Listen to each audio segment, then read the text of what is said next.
මම හිතන්නේ අපේ පක්ෂයේ පළවෙනි අදහස් දැක්වීම සහ වැඩසටහන රටේ ජනතාවට ඉදිරිපත් කළ යුතු මොහොත මම ඊට ඉස්සෙල්ලා මම හිතන්නේ මුලින්ම කියන්න ඕනේ උතුරු නැගෙනහිර ජනතාවට ලංකාවේ දේශපාලනය කරන දකුණේ දේශපාලකයෙක් හැටියට මම කියන්න ඕනේ ඔබලා අවුරුදු 30ක් කරන ලද ඒ අරගලය හුදු අනන්‍යතාවය පිළිබඳ අරගලයකට අමතරව සමාජ ආර්ථික කරුණු නිසා ඇතිවෙච්ච ප්‍රශ්නයකට ප්‍රතිඵලයක් වශයෙන් තමයි උතුරේ තරුණ තරුණියන් අරගල කරේ කියලා අපේ පක්ෂය න්‍යායිකවත් ප්‍රායෝගිකවත් පිළිගන්නවා.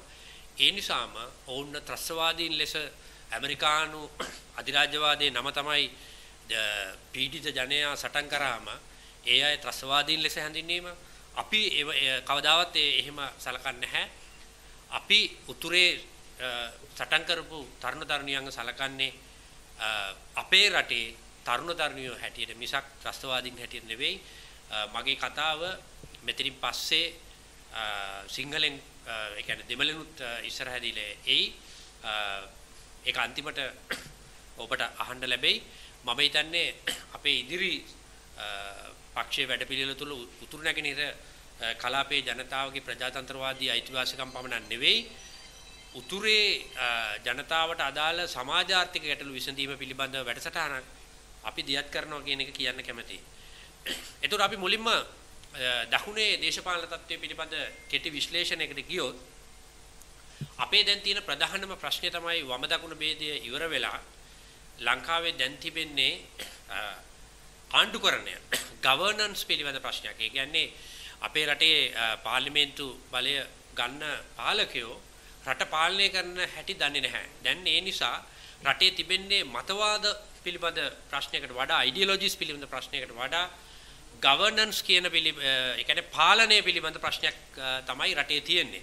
මම මෙහෙම කිව්වොත් ඒක නිකන් උදාහරණයක් හැටියට කිව්වොත් අපි දකිනවා රනිල් වික්‍රමසිංහ හිටපු අග්‍රාමාත්‍යතුමා රටේ පාලනය සඳහා ටීවී channel සහ මාධ්‍යවල සහ Facebook වල යන ට්‍රෙන්ඩ්ස් බලලා ඔහු තමන්ගේ පාලන තන්ත්‍රය සඳහා ජනප්‍රිය නළුවෝ ඒ වගේ ජනප්‍රිය පුද්ගලයෝ ගත්ත මිසක් ගවර්නන්ස් කරන්න එහෙම නැත්නම් රට පාලනය කරන්න අවශ්‍ය පාලකයෝ නෙවෙයි තෝරගත්තේ. ඒ නිසා සම්පූර්ණයෙන්ම රාජ්‍ය පාලනය කියන එක සම්පූර්ණයෙන්ම අහෝසි වෙලා ගියා. ඒ පමණක් නෙවෙයි නළු නිළියෝ වෘත්තීය සමිති නායකයෝ තමයි රට පාලනය කරනවා කියන තැනට දැන් ඇවිල්ලා තියෙන්නේ. ඔවුන්ගේ ඉල්ලීම් අපි දන්නවා වෘත්තීය සමිති වල ඉල්ලීම් කියලා කියන්නේ රටේ පොදු ජන යහපත සඳහා කරන ඉල්ලීම් නෙවෙයි.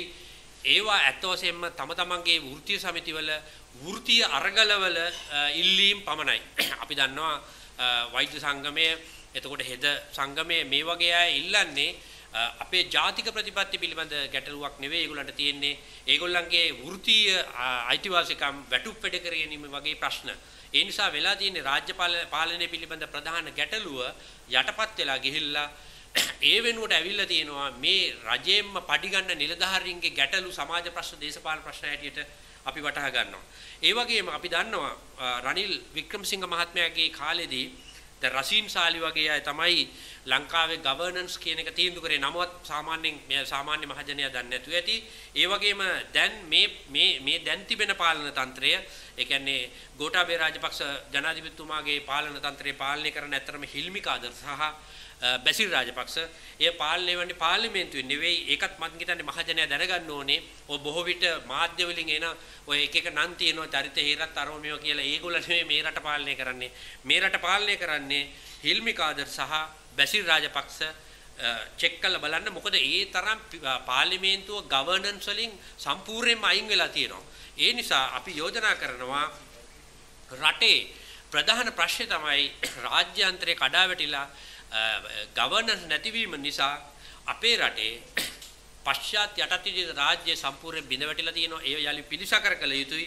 ඒ නිසා මෙතන මේ දැන් තියෙන්නේ රාජ්‍යයේ ආකෘතිය හා අන්තර්ගතය අතර තියෙන ආතතියක් හෝ ගැටුමක් නෙවෙයි. මේ සිස්ටම් එකම සම්පූර්ණ කඩාවැටිලා තියෙනවා. ඒ නිසා අලුත් ආකෘතියක් මේ රටේ ගොඩනගන්න ඕනේ.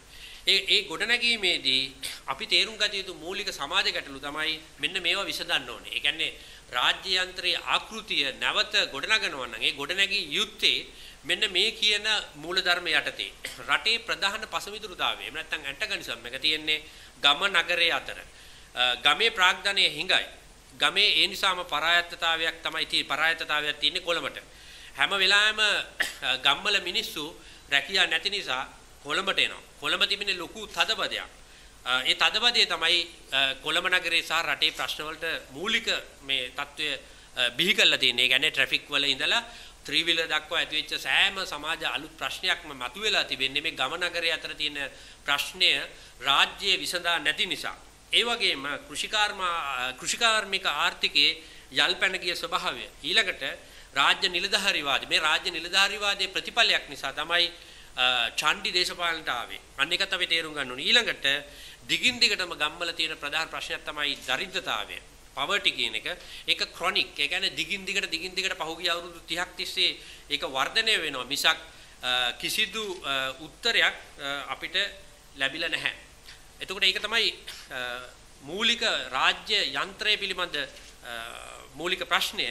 අපි ඒ සඳහා අපි ඊළඟට යෝජනා කරනවා මොකද්ද අපි දෙන පිළිතුර එහෙමනම්. ඒ කියන්නේ ඒකත් වැදගත් නේ. ලංකාවේ බොහෝ දේශපාලන පක්ෂ ප්‍රශ්න අඳුර ගන්නවා මොකද්ද කරන්න කියලා කියන්නේ. අපි උදාහරණයක් ගමු. රාජ්‍යන්ත්‍රය නැවත පිළිසකර කරනවා නම් රාජ්‍යන්ත්‍රය නැවත ජීවමාන කරනවා නම් මේක පරණ වමේ අයන්ගේ ප්‍රශ්නයක් තිබුණා රාජ්‍ය බලය ලබා ගැනීම සහ රාජ්‍යයෙන් තොර පාලනය කියන එක. රාජ්‍යයෙන් තොර පාලනය දැන් නිකම්ම ඇවිල්ලා. අපි උදාහරණයක් ගමු. කොහොමද මේ ඉදිරි අපිට මාජනය අපිට බලය දුන්නොත් අපි කොහොමද රාජ්‍ය මුලින්ම පිළිසකර කරන්නේ. එහෙම නැත්නම් රාජ්‍ය ශක්තිය කොහොමද උරගා බලන්නේ. මුලින්ම අපි අහන ප්‍රශ්නේ තමයි ලංකාවේ ප්‍රධාන ප්‍රශ්නේ ආණ්ඩුවේ ආදායම කොහොමද එකතු කරගන්නේ. ආණ්ඩුවේ ආදායම කොහොමද අපි එකතු කරන්නේ. කිසිම දේශපාලන පක්ෂයක් අහන්නේ නැහැ මේ වෙලාවේ ප්‍රශ්නේ. දැනට සාමාන්‍ය GDP එකෙන් 120ක් ආදායම් එකතු කළ යුතුයි. නමුත් දැනට තියෙන්නේ 11%යි. එතකොට දැන් අපිට එනවා ප්‍රශ්නයක් කොහොමද අපි බදු මුදල් එකතු කරන්න කියලා. දැන් අපි දැකලා තියෙනවා මේ බදු මුදල් සම්බන්ධයෙන් ලංකාවේ තිබෙන්නේ බොහෝ විට කෙටි කතා සහ රචනා. ඒවා අර යථාර්ථවාදී විසඳුමක් කාටවත් ලංකාවේ නැහැ. අපි ඒක තේරුම් ගත යුතුයි. ඒ කියන්නේ දැන් අපි හිතමු මෙහෙම. ඒ කියන්නේ මෙතනදී නම් වාමාංශිකෝ කියන්නේ අන්ත මුක්තියරලා. ඒ කියන්නේ අපි දන්නවා ලංකාවේ මේ බොහෝ විට රටේ ප්‍රශ්න ඒ කියන්නේ දැන් අපි හිතමු දැන් මේ ආදායම් එකතු කිරීම නිසා තමයි රජයේ සේවකයෝ ලක්ෂ 14 මාරකට පඩි ගෙවන්නේ. එතකොට ඒ රජයේ සේවකයන්ට අනිත් මිනිසුන්ට හෙන ගහලා ගියත් මාසෙ අන්තිමට පඩිය ලැබෙනවා. අපි අනුපාතයක් ඇටියට ගත්තම රටේ ජනගහණයෙන් වැඩ කරන පන්තිය වැඩ කරන ජනතාව කියන කට්ටිය එකතු කරොත් 80ක් ඉන්නවා නම් 60ක් ඉන්නේ අවිධිමත් ආර්ථිකයේ 20ක් තමයි ඉන්නේ විධිමත් ආර්ථිකයේ. ඒ කියන්නේ රජයේ වැටුප් ගන්නව එතනින් ලක්ෂ 14ක්. ඒ අය තමයි Facebook එකට ඇවිල්ලා තියෙන්නේ යම් පිරිසක්. ඒ කියන්නේ සකබර්ග්ගේ ප්‍රාග්ධනය වර්ධනය කරන වම්මු ඊනියා වම්මු ඒ කියන්නේ නිකන් වැඩ කරනවා දවසකට පැය 3-4ක් සකබර්ග්ට මේ අපේ දත්ත ලබා දීලා අපේ රට පිළිබඳ සියලු දත්ත ලබා දීලා ඒ දත්ත විකුණනවා ඒගොල්ලෝ ඉස්සරහදී. ඒ විකුණන එක පිළිබඳ මොනම අධිරාජ්‍යවාදයක්වත් කතා කරන්නේ නැහැ. මෙතන තියෙන්නේ පැහැදිලිවම තමන්ගේ මේ පිළිගැනීම පිළිබඳ ප්‍රශ්නයක්. Facebook වලට එන ගොඩක් යන්න තියෙන මානසික රෝග. ඒ කියන්නේ තමන්ව පිළිගැනීමක් නැහැ. ගෙදර වයිෆ් හරි කවුරු හරි 7-5කට ගණන් ගන්න යනෝ යන්න අන්න එහෙම කතා කරන්නේ මේ යක්කුන්ට. එතකොට ඒගොල්ලෝ තමයි ඇවිල්ලා Facebook වල පොරවල් වෙන්නේ යන්නේ. ඒතර අපි දන්නවා මෙන්න මේ පිරිස තමයි ලංකාවේ අර රාජ්‍ය යන්ත්‍රයේ ප්‍රශ්න අතට අරන් තියෙන්නේ. දැන් අපි දන්නවා ලංකාවේ ප්‍රධාන ප්‍රශ්නයක් තියෙන උතුරු මැද පළාතේ එහෙම මේ ඒ කියන්නේ මේ මිනිසුන්ට ඒ කියන්නේ ජීවත් වෙන්න තියෙන එකම දේ තමයි සබා ධර්මය. සබා ධර්මයත් එක්ක ගැටීම, කෘෂිකර්මය. එතකොට මේ වගේ තැන්වල සත්තු කඩාපනිනවා. සත්තු කඩාපැන්නම මේ මිනිසුන්ට තියෙන එකම ප්‍රශ්නේ තමයි සත්තුත් එක්ක ප්‍රශ්න විසඳ ගන්න එක.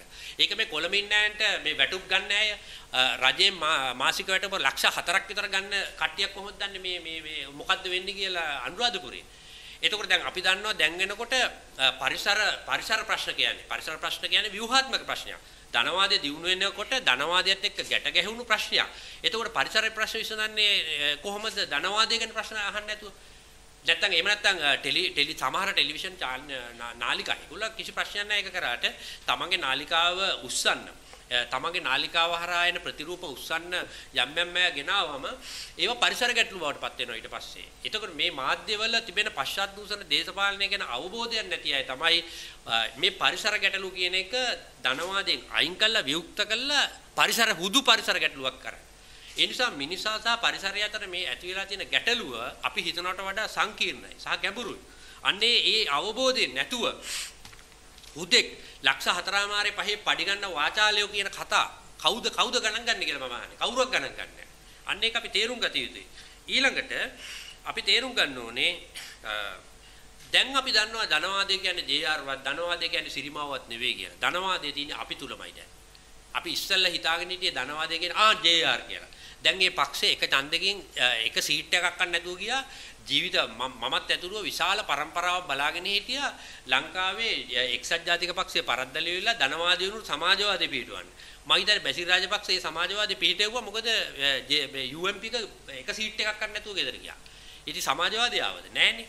ඉතින් අපි තේරුම් ගත යුතුයි අපේ පැත්තෙන් අපි අහන ප්‍රශ්නේ තමයි දැන් අපි ගත්තොත් ජනතා විමුක්ති පෙරමුණ මේ ලංකාවේ ෆිස්කල් අර්බුදය එහෙම නැත්නම් ලංකාවේ බදු එකතු කිරීම පිළිබඳව මහජනයාට කොහොමද ඒක කරන්න කියන එක කියන්නේ නැතුව රජයේ විගණකාධිපතිගේ නිරීක්ෂණ තියෙනවනේ ඒ නිරීක්ෂණ වලට අනුව නිලධාරීන්ග කැඳවලා කෝප් එකට ගෙනල්ලා ප්‍රශ්න කරනවා මේවා ඇත්තටම වාමාංශික පක්ෂයක් කළ යුතු දෙයක් නෙවෙයි ඒවා විදුහල්පති ප්‍රශ්නයක් විදුහල්පතිවරු ඒව කරන්නේ අර නිලධාරියෝ ඇවිල්ලා අර කෝප් එකේ වාඩිලා උන් hina වෙවි ඉන්නවා ඉතින් මොකද මේ ප්‍රශ්නේ එතන නෙවෙයි තියෙන්නේ ඉතින් ඒ නිසා අපි තේරුම් ගන්න ඕනේ ලංකාවේ වමේ දේශපාලනේ බංකොලොත් වෙච්ච ප්‍රමාණය කොච්චරද කිව්වොත් නිලධාරීන්ව ගෙන්නලා පාපෝච්චාරණ කරලා ලංකාවේ බදු එකතු කරන්න බෑ කියලා මේ අය දන්නේ නැහැ ඒ නිසා අපි කියනවා පැහැදිලිව ඉදිරි මහා ඡන්දකදී අපි අනිවාර්යයෙන්ම නිවැරදි බදු ප්‍රතිපත්තියක් ඉදිරිපත් කරනවා. ඒ කියන්නේ කාගෙන්ද ගන්නෙ කොච්චරක් ගන්නවද?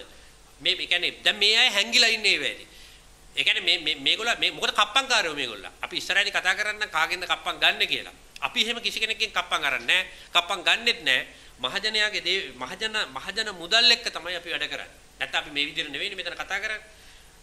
එතකොට මම හිතන්නේ ලංකාවේ බදු එකතු කිරීමේ ප්‍රතිපත්තිය ගැන මම කතා කරේ ඒ කියන්නේ ලංකාවේ බදු ආදායම් නැති නිසා මොකද වෙලා තියෙන්නේ පොදු සේවා කඩාවැටිලා. එතකොට පොදු සේවා කඩාවැටිලා තියෙනවා. පොදු සේවා කඩාවැටුණා මොකද වෙන්නේ? බහුතර ජනයාට බලපානවා. බහුතර ජනයා ඒකයි මේ කාලේ කුසගින්න ඉන්නේ. අර මාසික රජයේ වැටුප් ලබන පරපුට්ටෝ ටික තමයි මේ දවස්වල දඟලන්නේ. ඒ කියන්නේ මේ පරපුට්ටෝ තමයි දේශපාලන ප්‍රශ්න සදාචාරාත්මක ප්‍රශ්න බවට පත් කරලා තියෙන්නේ. එතකොට ඒ தત્ත්වයේ තේරුම් අරගෙන දේශපාලන ප්‍රශ්න කියන්නේ සදාචාරාත්මක මොරල් ප්‍රශ්න නෙවෙයි දේශපාලන ප්‍රශ්න කියලා කියන්නේ සමාජ ආර්ථික ප්‍රශ්න. අපි ඊළඟට අධ්‍යාපනයට එමු. අපි දන්නවා දැන් මේ බොහෝ විට ප්‍රගතිශීලී කියලා බොහෝ දේශපාලන සංවිධාන එක එක්කිනා කතා කරා වුණාට අපි දන්නවා ලංකාවේ අධ්‍යාපනය ඒ කියන්නේ දැන් අපි මෙතන තේරුම් ගන්න ඕන දෙයක් තමයි අර මම ඉස්සෙල්ලා කිව්වා වගේ good governance කියන එක එහෙම නැත්නම් governance කියන එක විහිළුවක් වෙච්ච නිසා දැන් governance නැති නිසා ලංකාවේ හැම ක්ෂේත්‍රයක්ම අවුරුදු 30ක් කඩාවැටලා තියෙනවා. අධ්‍යාපනය, ගමනාගමනය, ප්‍රතිපත්ති, සෞඛ්‍ය මේ සියලුම දේවල් පාලනය කරන්නේ නිලධාරී. දේශපාලකයා ඉන්නේ හැම වෙලාවෙම අරිට පල්ලෙහාන්. නිලධාරියා කියන දේ දේශපාලකයාට වටහා ගන්න වෙලා පිළිගන්න වෙලා තියෙනවා. මොකද දේශපාලකයෝ කියලා කියන්නේ ඉහළ නායකයෝ මෙහෙවන නූගත්තු සමූහයක් ලංකාවේ. ඒ කියන්නේ මම මෙතන නුගත්තු කියන්නේ පහළ පන්තිය කියන එක නෙවෙයි. දේශපාලන සාක්ෂරතාවයේ නැති අයංග තමයි ලංකාවේ දේශපාලන 나යකයෝ රට පාලනය කර ගැනීම සඳහා යොදාගෙන ඉන්නේ කියන එකයි මේ කියන්නේ. එතකොට අධ්‍යාපනයේ සම්බන්ධයෙන් ලංකාවේ ජාතික අධ්‍යාපන කොමිසම වෙතට මේ වෙනකොට අධ්‍යාපන ප්‍රතිසංස්කරණ වාර්තා ඉදිරිපත් කරලා තිනවා අවුරුදු 30ක් තිස්සේ. එතකොට ඒ අන්තිමට 2016ත් මේක මේ ලබා දුන්නා. අද වෙනතුරු මේවා කිසිදු දේශපාලන පක්ෂයක් ඒ කියන්නේ මේවා පාර්ලිමේන්තුවට දාලා මේ පනත් සම්මත කරගෙන නැහැ. එතකොට මොකද වෙන්නේ? හැමදාම අපේ අධ්‍යාපනය අවුරුදු 30කින් පිටිපස්සේ තියෙනවා. විශ්වවිද්‍යාල සඳහා ප්‍රමිතිකරණයක් නැහැ. විශේෂයෙන් විශ්වවිද්‍යාලවල අපි ලංකාවේ විශ්වවිද්‍යාලවල විද්‍යාංශය නෙවෙයි මම මේ කියන්නේ humanities එහෙම නැත්නම් මානව විද්‍යාංශය සහ අනිකුත් සමාජ විද්‍යාත්මක මේ සෙක්ෂන් වල අන්ත පිරිහීමක් තියෙන්නේ. විශාල පිරිහීමක්. ඒ ගුරුවරු ඇත්ත වශයෙන්ම කිසිදු ආකාරයක ප්‍රමිතියක් සහිත අය නෙවෙයි බොහෝ විශ්වවිද්‍යාලවල බඳවා ගැනීමේ පටිපාටිය කියලා කියන්නේ ඒ අංශවල ඉන්න යම් අංශ ප්‍රදානෙන් Tamanට කැමති ගෑන් ළමයි එක්ක ලිංගික අල්ලස් ඉල්ලලා ඉවර වෙලා අන්න ඒ අය තමයි අපි මේ සම්බන්ධ සම්පූර්ණ වාර්තාවක් හදලා තියෙනවා කවුද ගත්ත ගෑනු ළමයි සහ කවුද එහෙම කරපු අංශ ප්‍රධානියෝ කියලා ඉදිරියේදී අපි මාධ්‍ය වලට ඒ අයගේ නම් ටික ඉදිරිපත් කරනවා. ඒ කියන්නේ මූලික ප්‍රමිති කිසි දෙයක් නැතුව ඒ අය සම්පූර්ණයෙන්ම අපේ රටේ විශ්වවිද්‍යාල අධ්‍යාපනයේ පජාලම කරලා දාලා තියෙනවා. ඒ නිසා වෙච්ච දේ තමයි අපේ දුප්පත් ළමයිට මොකද මධ්‍යම පන්තිය දැන් ලංකාවේ එන්නේ නැහැ විශ්වවිද්‍යාල වලට. ඒක මතක තියාගන්න. අද නීති පීඨයට නීති විද්‍යා ඒ කියන්නේ නීති පීඨයට එන්නේ නැහැ මධ්‍යම පන්තිය. අද මධ්‍යම පන්තිය එන්නේ යාන්තමට හරියන්නේ වෛද්‍ය පීඨයටයි ඉංජිනේරු පීඨයටයි විතරයි. ඉතුරු පීඨවල ඉන්නේ ඈත ගම්වල සාමාන්‍ය ගොවියන්ගේ සහ පීඩිත පවුල් වලින් එන දරුවෝ. ඒ දරුවෝ දන්නේ නැහැ Tamanට මේ උගන්නන මේ පාඨමාලා කිසිදු ආකාරයකට යාවත් කාලින වෙච්ච දේවල් නෙවෙයි 21 වෙනි සියවසට තියා 19 වෙනි සියවසටවත් ගැලපෙන්නේ නැහැ කියලා. ඒ ළමයි දන්නේ නැහැ මේ උපාධිය කිසිදු වටිනාකමක් නැහැ. ලංකාවේ විශ්වවිද්‍යාලවල මට්ටම ගත්තොත් 16000 ගානද කොහෙද ලෝක මට්ටමට අනුව තියෙන්නේ. එතකොට ඔබට පැහැදිලි ඇති පිරීලා. දැන් අපි කියනවා අපේ ගෝඨාභය රාජපක්ෂ මහත්මයා පිළිවෙල ගහා. ඒ කියන්නේ වැඩකාරයෙක් කිව්වා. දැන් මේ වැඩකාරයා විශ්වවිද්‍යාලවල වෙලා තියෙන දේ දන්නේ නැහැ. වැඩකාරයා උඩ බල ඉන්නවා.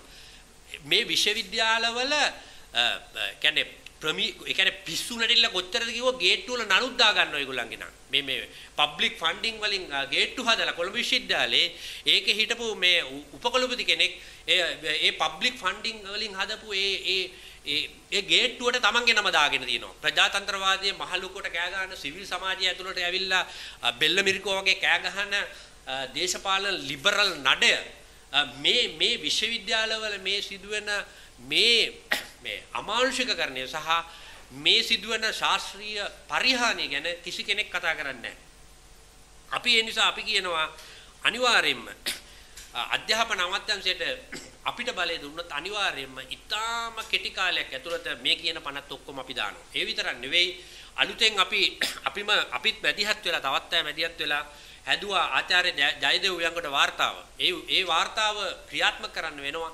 ඒ කියන්නේ මොකද හේතුව ඒ ලෙවල් විභාගයේ තවදුරටත් වළංගුතාවයක් නැහැ මේ පවතින සමාජාර්ථික පසුතලය තුල. ඒ නිසා අපි තේරුම් ගත යුතුයි ඒ ලෙවල් වෙනුවට වෙන විකල්ප විභාගයක් අනිවාර්යයෙන්ම ගේන්න ඕනේ.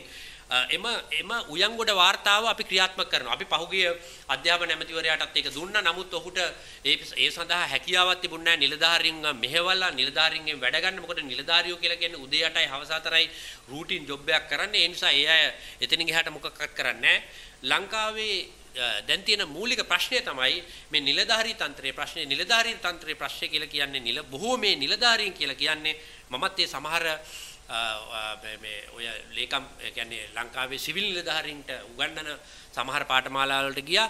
ඇත්තටම ඒ ළමයි එක්ක කතා කරාම ඒ ළමයි ඇඳලා අවිල්ලා තිබුණා එක්කෙනෙක් ඒ කට්ටියක් මම දැක්කා මගුල් ගෙදර යනවා වගේ. මම ඇහුවා ඇයි කියලා මෙහෙම ඇඳලා අවිල්ලා තියෙන්නේ. අපේ පවුලට ලොකු ගෞරවයක් මේ තනතුර ලැබිච්ච එක. ඉතින් ඇත්තටම එතන වෙලා තියෙන්නේ උන්නතිකාමයේ සහ ඒ කියන්නේ ලංකාවේ නිලධාරීන්ගේ ප්‍රශ්නේ තමයි උන්නතිකාමයේ තමන්ගේ සමීප අනේකා තරඟකාරයෙකු ලෙස දැකීම. ඔය ප්‍රශ්න දෙක තමයි ලංකාවේ ප්‍රධාන සමාජ ප්‍රශ්නය. ඒ කියන්නේ ලංකාවේ තිබෙන නිලධාරී තන්ත්‍රයේ තියෙන ප්‍රධාන ප්‍රශ්නේ තමයි ඩිසායක තමයි කොහොමද කොළඹට ඇවිල්ලා පදිංචි වෙලා ගෙයක් හදාගෙන ටොයෝටා කොරෝලා කාර් එකක් අරගෙන පුංචි පවුලක් හදාගන්නේ කොහොමද කියනවා මිසක් තමන්ගේ ආයතනයේ විසින් තමන්ට බාර දෙන රාජකාරී ඉෂ්ට කිරීමක් නෙවෙයි. අපි ඒකට කියනවා දැන් මේක මුළු රටේම පිළිලයක් වගේ ගිහිල්ලා තියෙන ප්‍රශ්නයක්. ඒ කියන්නේ තමන්ගේ රාජකාරිය කිරීම පැත්තක දාලා තමන්වත් දන්නේ නැති මොකද්ද බාහිර පිළිගැනීමක් වෙනුවෙන් ආශාවක් හැදිලා තියෙනවා. මේ ආශාව කියන ගැටලුව මං හිතන්නේ තවම කිසි කෙනෙක් වටහාගෙන නැහැ.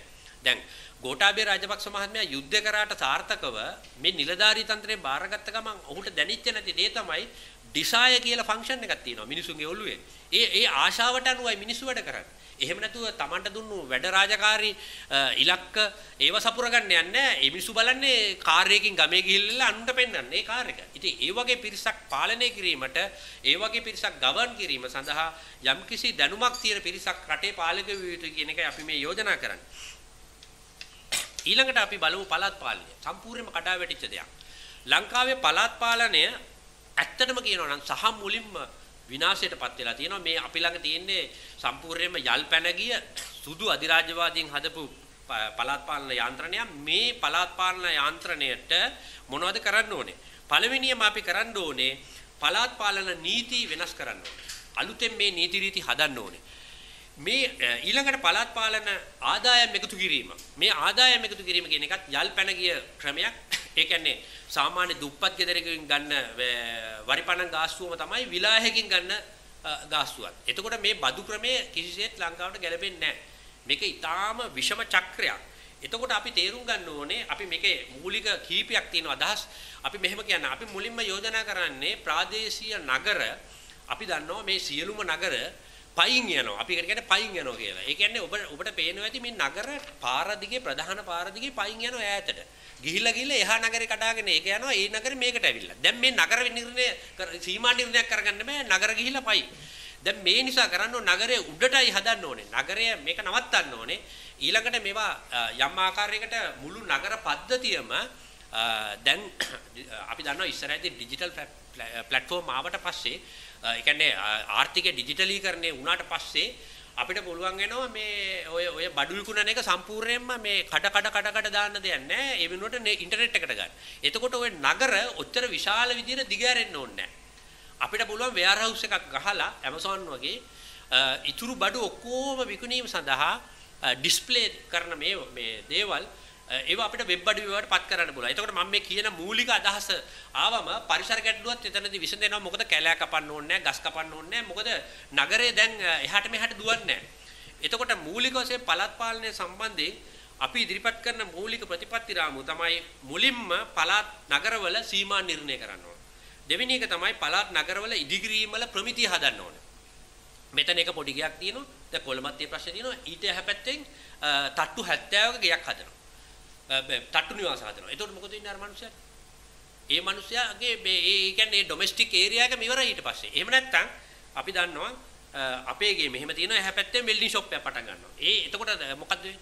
එතකොට අපි ඒ නිසා අපි කියන්නේ පළාත් පාලන ඒ කියන්නේ පළාත් නගරවල සහ කොළඹ නගරයටත් මේක ගන්න පුළුවන් නිවාස කර්මාන්ත වාණිජ්‍ය සීමා නිර්ණය. ඒ කියන්නේ අපි ලකුණු කරන්න ඕනේ ඩොමෙස්ටික් ඒරියා කියන්නේ මෙන්න මේ ටිකේ තමයි කර්මාන්ත සහ ව්‍යාපාරික කටයුතු කරන්න කියලා. එතකොට අර ඩොමෙස්ටික් ඒරියා එකේ නිශ්ශබ්ද වෙන්න ඕනේ.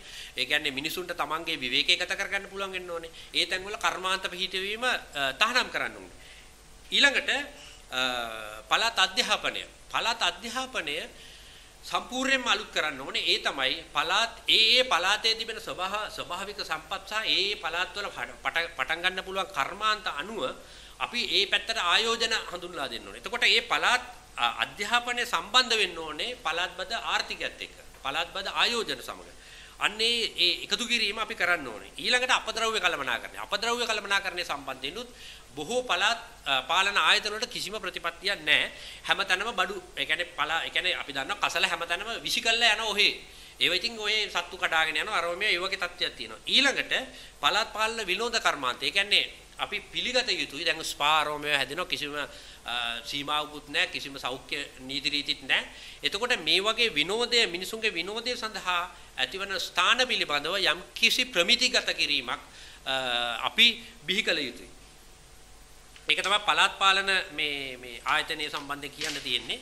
ඊළඟට අපි කල්පනා කරා මූලික වශයෙන්ම අපි කොහොමද කියන්නේ කෘෂි කර්මය සම්බන්ධයෙන් අපේ ප්‍රතිපත්තිය. ඒ කියන්නේ මේක තමයි වැදගත්ම දේ 120 ගාණක් විතර ඉන්නවා ලංකාවේ කෘෂි කර්මය සම්බන්ධයෙන් යෙදිච්ච ප්‍රජාව. දැන් ලංකාවේ බොහෝ විට කෘෂි කර්මය කියන ගැටලුව හඳුනගෙන තියෙන්නේ නිකන් වාස්තවික. ඒ කියන්නේ ඔබ්ජෙක්ටිව් ප්‍රශ්නයක්. ඒ කියන්නේ පොහොර නැත්නම් ඒ කියන්නේ දුර පළාත්වල ඉඩම් ප්‍රශ්නේ ඔන්නෝම ප්‍රශ්න මාලාවක් තමයි ගේන්නේ. මේ සඳහා අපි යම්කිසි පයිලට් ප්‍රොජෙක්ට් එකක් කරා. ඒ කියන්නේ අපේ පක්ෂයේ සහෝදරවරු විසින් ඒ කියන්නේ මොකද්ද මේ? ඒ කියන්නේ ගෝවියාගේ ඇත්ත ප්‍රශ්නේ මොකද්ද කියලා හොයන්න අපි පයිලට් ප්‍රොජෙක්ට් එකක් කරා. ඒ තමයි අපි කරේ හම්බෙගමුව කියන ප්‍රදේශය. ඒ කියන්නේ මොණරාගල දිස්ත්‍රික්කයේ අපි මෙතන අක්කර 7ක් වැව්වා. අක්කර 7ක් වගා කරා ගොවියොත් එක්ක එකතු වෙලා ගොවි පවුලක් එක්ක ඇත්තටම අපි මෙතනදී බැලුවේ හැමෝම කියනවා වගේ නිකන් ඔබ්ජෙක්ටිව් ප්‍රශ්නද මෙතන තියෙන්නේ. ඒ කියන්නේ පොහොර ප්‍රශ්නේද, සීඩ්ස් ප්‍රශ්නේද, නැත්නම් පරිසර ගැටලුවක්ද අපි දැක්කා මේ ඒ කියන්නේ අපි ඒ ගොවි පවුලත් එක්ක එකතු වෙලා වැඩ කරගෙන යද්දී කිසිදු ආකාරයකට අපි උපදෙස් දුන්නා ඔහුට. ඒ උපදෙස් හරියටම ක්‍රියාත්මක වුණා. ඔහුගේ පාරම්පරික දැනුමත් ඔහු පාවිච්චි කරා. ඒ අක්කර 7 අවු මිරිස් මාළු මිරිස් සහ තව පළතුරු జాතියක් අපි හැදුවා. ඒ ෆොටෝ මගේ හිතට වැටේ. ඒවා ඊටාම සරුසාර මේ විදිහට ඒවා වැවුණා. ඒවා සමහර අවු මිරිස් අපි අපනයනය කරන්න එංගලන්තයෙන් ඕඩර් එකකුත් ගත්තා. අපි මේක කරේ යම්කිසි දෙයක් හොයාගන්න. අපිට ඒක හම්බුණා. මේ සල්ලි ටික ඒ වගාවෙන් පස්සේ ඒ ගොවි පවුලට ලැබුණා. ඒ සල්ලි ලැබිච්ච ගමන් තමයි ප්‍රශ්නේ ආවේ. ඒ තමයි ඒ පවුලේ පුතා කිව්වා මෝටර් සයිකලයක් ගන්න ඕන කියලා. ගත්ත මෝටර් සයිකල් එක. දැන් අපි දෙවෙනි වටේටත් වගා කිරීම සඳහා සූදානම් වෙලා තිබුණා. නමුත් අපි කිව්වා ඔය මෝටර් සයිකල් එකකට මෙතන මේ වෙලාව ආයෝජනය කරන්න එපා. ඒක ඉතුරු කරගන්න අපිට ඉස්සරහදී මේක තව පුළුල් කරන්න කියලා. නමුත් ඒක ඇහුවේ නෑ ගොවි මහත්මයා. ගොවි මහත්මයා ගත්තා මෝටර් සයිකල් එක. පුතා මෝටර් සයිකල් එක පැද්දා. පුතා අම්මව දාගෙන ගියා. ටවුන් එකේදී ලොකු ඇක්සිඩන්ට් එකක් වුණා. මාස 3ක් දෙන්නම ඉස්පිරිතාලේ. ඊට පස්සේ දෙවෙනි මම කියන එක පැහැදිලිද දන්නේ. ඒ කියන්නේ ඒ වුණේ මේකයි. අස්වැන්න නෙලන කාලෙට වාණිජ්‍ය සමාගම් මේ පළාත්වලට ටීවී එතකොට තව දේවල් අරන් යනවා. ඊට අමතරව දෙවෙනි කන්නේ මේ අපි ඒ වැඩ කරගෙන යනකොට දෙවෙනි පාර යම්කිසි සමාගමක් ගිහිල්ලා කිව්වා ජපන් යවන්න පුළුවන් කියලා. ඒ පැත්තේ තරුණ තරුණියන්. එතකොට මොකද උනේ ඒ ලැබිච්ච ආදායමෙන් යම්කිසි කොටසක් 50000ක් වගේ මුදලක් ජපන් යන්න බෑ කියලා කවුරුත් දන්නවා 50000 දීලා. නමුත් මේ පැත්තේ මිනිස්සු විශ්වාස කරනවා 50000 දීලා ජපන් යන්න. එතකොට ඔබට පැහැදිලි ඇති එක්තරා මට්ටමකට පස්සේ තමයි මේක පැහැදිලි වෙන්නේ ගොවියා පාලනය වන ඇත්ත ප්‍රශ්නය තියෙන්නේ අර ගොවි විමාශ්‍රිත වාස්තවික ගැටලු නෙවෙයි ආත්මීය ගැටලු සබ්ජෙක්ටිව් ගැටලු. ඒ කියන්නේ ඔහුගේ වාස්තවික ඒ ප්‍රශ්නේ ජය ගන්න පුළුවන් ඇත්තටම. ලංකාවේ ගවර්නන්ස් වල ගැටලුවන් නිසා තමයි මේ වාස්තවික ගැටලුවටවත් හරියට වටහා ගන්න බැරුව කිසි තේරුමක් නැතුව මේ පෝර නිකන් දෙනවා. එහෙම ඇත්තටම ගොවියාව හරියට සවිබලකරණය කරොත් ගොවියාව හරියට කළමනාකරණය කරොත් කෘෂිකර්ම දෙපාර්තමේන්තුවේ නිලධාරීන් පාවිච්චි කළ දේශපාලනේ අපි ඒක කරා. එහෙම කරොත් ඇත්තටම ගොවියාගේ ආදායම විශාල විදිහට ඉහළ යනවා. ගොවියාට අවශ්‍ය වෙළඳපොළ හොයලා දෙන්නත් පුළුවන්. හැබැයි ගොවියාගේ ආත්මීය ප්‍රශ්න ටික අපිට විසඳන්න ලේසි නෑ.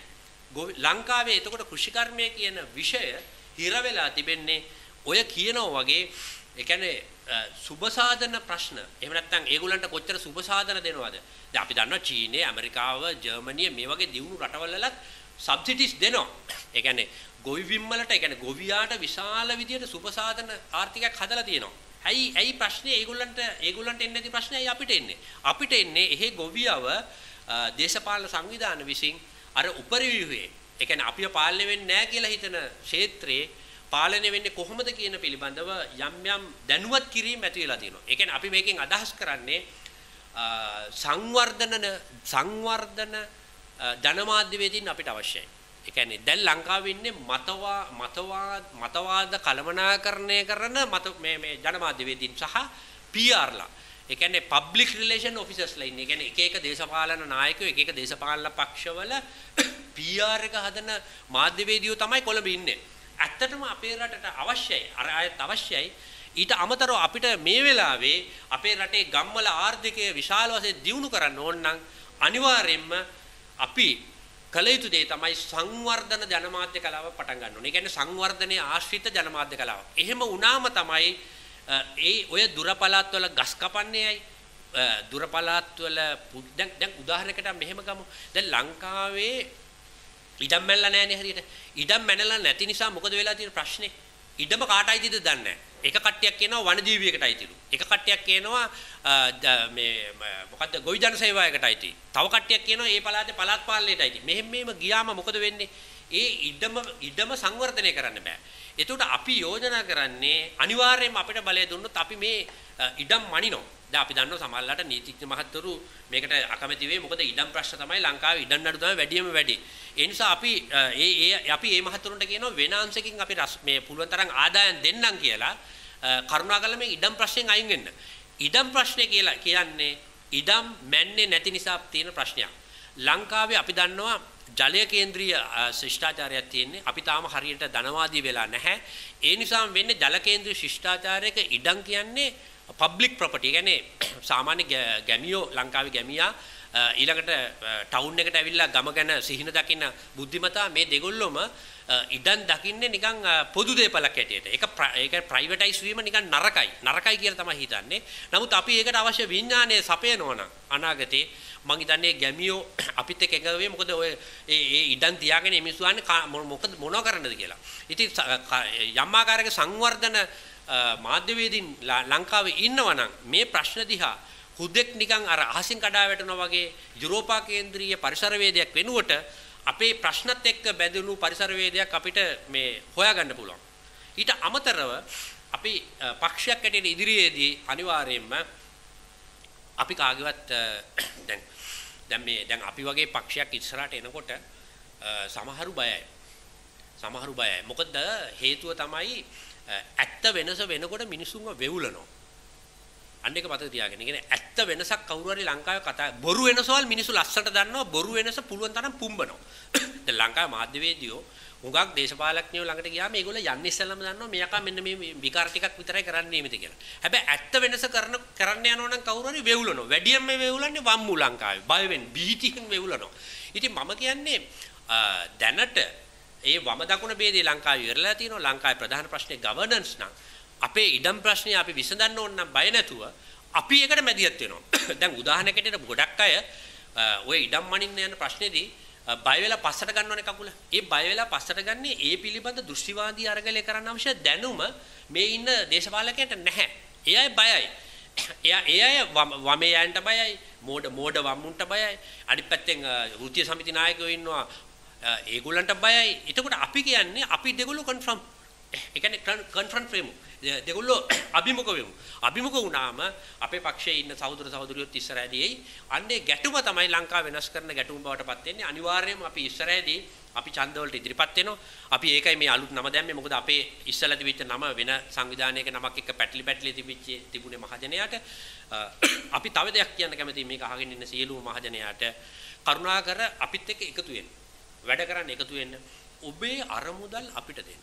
මොකද හේතුව දැන් මේ අරමුදල් මිනිස් සාමාන්‍ය මහජනයා බලාපොරොත්තු වෙනවා නම් ගුණාත්මක රට පාලනය කිරීමක් යම්කිසි දෙයක් ඒගොල්ලෝ වියදම් කරන්නේ.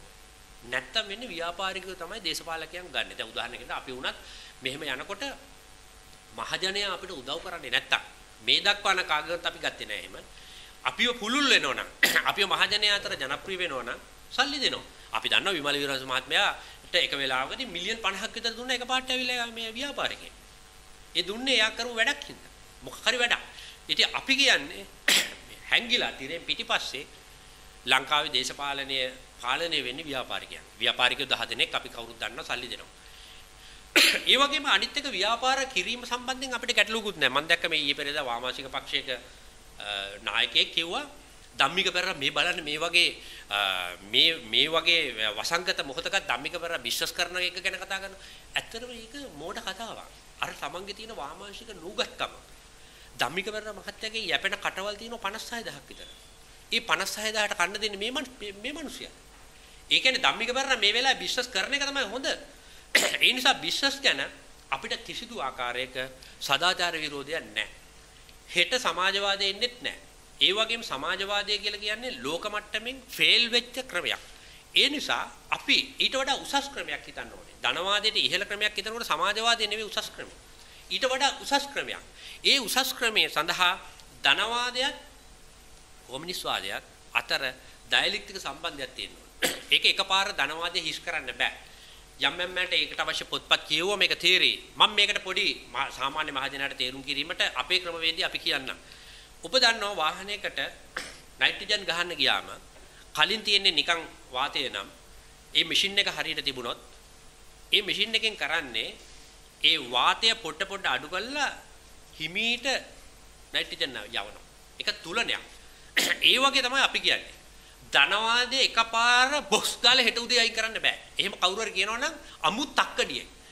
හොයලා බලන්න එයාගේ ගෙවල් ගිහිල්ලා කොහොමද බිස්නස් කරන්න කියලා. නැත්තම් කොයිතරම් ධනවාදයට තමන්ගේ ගේ ඇතුලේදී යට වෙලාද කොච්චර යා දවසකට Facebook එකේ ඉන්නවද කියලා බලන්න. අන්න ඊට පස්සේ තීන්දුව කරන්නේ මේ මිනිස්සයා ධනවාදයට විරුද්ධද කියලා. මොකද මේ වෙලාවේ ධනවාදයට විරුද්ධ වුන් ඉන්නේ. උන් හෙන වැඩි. ධනවාදයේ පක්ෂය ඉන්නේ. ඒගොල්ලෝ හරි අඩුයි. අපි ඉන්නේ යම් ආකාරයකට සාපේක්ෂව ධනවාදයේ පක්ෂයි. මොකද හේතුව ධනවාදයේ නැතුව ධනවාදයේ උසස් ක්‍රමයක් හදන්න බෑ. ධනවාදයේ තිබිය යුතුයි. අර නයිට්‍රජන් උදාහරණෙදි මම කිව්වා වගේ ධනවාදයට ධනවාදයට විරුද්ධ මතවාදයට අභ්‍යන්තරිකව ගැටෙන්න ඕන. අපි දැක්කා මේ මෑතකදී ඔයගොල්ලෝ දැකලා ඇති මම මේ උදාහරණයකින් නරක මේ විදිහට නෙවෙයි අපේ රටේ හැටි ගැන කියන්න. චන්ද්‍රිකා බණ්ඩාරනායක මැතිණියව ඉන්ටර්විව් කරා සුපුන් භාග්‍යා කියලා මේ රැඩිකල් ස්ත්‍රියක්. ඔයගොල්ලෝ දකින්නේ නැති. බලන්න ඇගේ මූණ දිහා. ඇගේ මූණ දිහා ඇය ප්‍රමෝදයෙන් ඉන්නේ. ඒ කියන්නේ ඇයට චන්ද්‍රිකා බණ්ඩාරනායක මැතිණියව හමුවේ මම පවා ගරුත්වයක්. හැබැයි ඇය රැඩිකල් තැන්වල රැඩිකල් ස්ත්‍රියක් හැටියට පෙනී හිටිනවා. මේ රැඩිකල් භාවය මම කියන්නේ බොල් රැඩිකල් භාවය. ඔය ෆෙමිනිස්ට්ලා අරේ මේ කියන කට්ටිය ඉන්නව නේද? ඒ ඔක්කොමලා මේ සමාජ ක්‍රමයට රහසින් ආදරය කරන අය. ඉතින් මම කියන්නේ ඒ නිසා අපිට අභියෝග වැඩි. දැන් මම මේක කිව්වම Facebook එකේ මරාගෙන කන්න එනවා. මම දන්නවා. හැබැයි ඔය තක්කටින්ට කියනවා මේ තිබෙන මේ වසංගත රෝගේ ඉවරුනාම අපි එළිය රැස්වීම තියෙනවා. අන්න ඒවට එන්න මේ ව්‍යාජ රැඩිකලුන්ට මම කියනවා ඇවිල්ලා අපිත් එක්ක වාද විවාද කරන්න එන්න. එතකොට අපි පෙන්නන්නම් ක්‍රමයට රහසින් ආදරය කරන්න හැටි. සුපුන් භාග්‍ය වගේ එළියට ඇවිල්ලා වෙඩි කන්න අරව මේවා දීවර සටන් කෘෂිකාර්මික සටන් කියලා චන්ද්‍රිකා බණ්ඩාරනායක මැතිණිය දැක්කම ගාලා වෙවුලනවා. මහින්ද රාජපක්ෂව දැක්කම ඔය රැඩිකලු මම දැකලා තියෙනවා කකුල් වෙවුලනවා. මහින්ද රාජපක්ෂ මහත්තයාව දැක්කම රනිල් වික්‍රමසිංහ මහත්තයාව දැක්කම දෙකට නැවෙනවා මෙහෙම ඉබේම නැවෙනවා. වයින් වීදුරු ළඟට ගිහින් දෙනවා. තක්කඩි තනිකර තක්කඩි අපි සටන් කරන්නේ ඔය කියන ඔය ඕනෙම නායකයෙක් හම්බුනාම අපි ඉන්නේ මෙහෙම. අපි ඉන්නේ මෙන්න මෙහෙම. මුන් ඉන්නේ මෙන්න මෙහෙම. එහෙම ඉඳලා මු වාමාංශික වෙන්න යනවා. මු විප්ලව ගැන කතා කරනවා. අමු තක්කඩි බැසිල් රාජපක්ෂ හම්බුනාම වෙවුලනවා. දෙකට නැවෙනවා. පාවා දෙනවා. කප්පම් මුදලක් දුන්නාම කප්පම් මුදල අරගෙන මුළු විශ්වවිද්‍යාල පද්ධතිය විනාශ කරපු කාලකන්ණි ඉන්නේ ලංකාවේ. ඒ නිසා මම කියන්නේ මෙන්න මේකයි සටන. අපි ඉස්සරහදී එන හැම ඡන්දයකටම මුණ දෙනවා. හැම ඡන්දයකම අපි ගමක් ගාන එනවා. අපිට මේ හැකියාව දැන් තියෙනවා. අපේ පක්ෂය අපිට මේ පහුගිය කාලේ ඉස්සරහට වැඩි ගෙනියන්න බැරි වුණේ මේ තිබෙන වසංගත රෝගය නිසා. මම කියන්නේ මහජනයාට කියන්නේ අපිත් එක්ක එකතු වෙලා අපිට අර මුදල් දෙන්න. නිකන් මේ කටින් ඩෝන් එපා. සමහරු ඉන්නවා මේ කෝල් කරලා අරම මේ කරලා සමහරු අඬනවා. ඇඬලා වැඩක් නැහැ. ආධාරය කරන්න. අපිට කරන්න පුළුවන් ආධාරය කරන්න. අපිව ව්‍යාපාරිකයෝ අපිව වට කරගන්න ඉස්සෙල්ලා මහජනයා අපිත් එක්ක එකතු වෙලා අපිත් එක්ක සටන් කරන්න. බොහොම ස්තුතියි.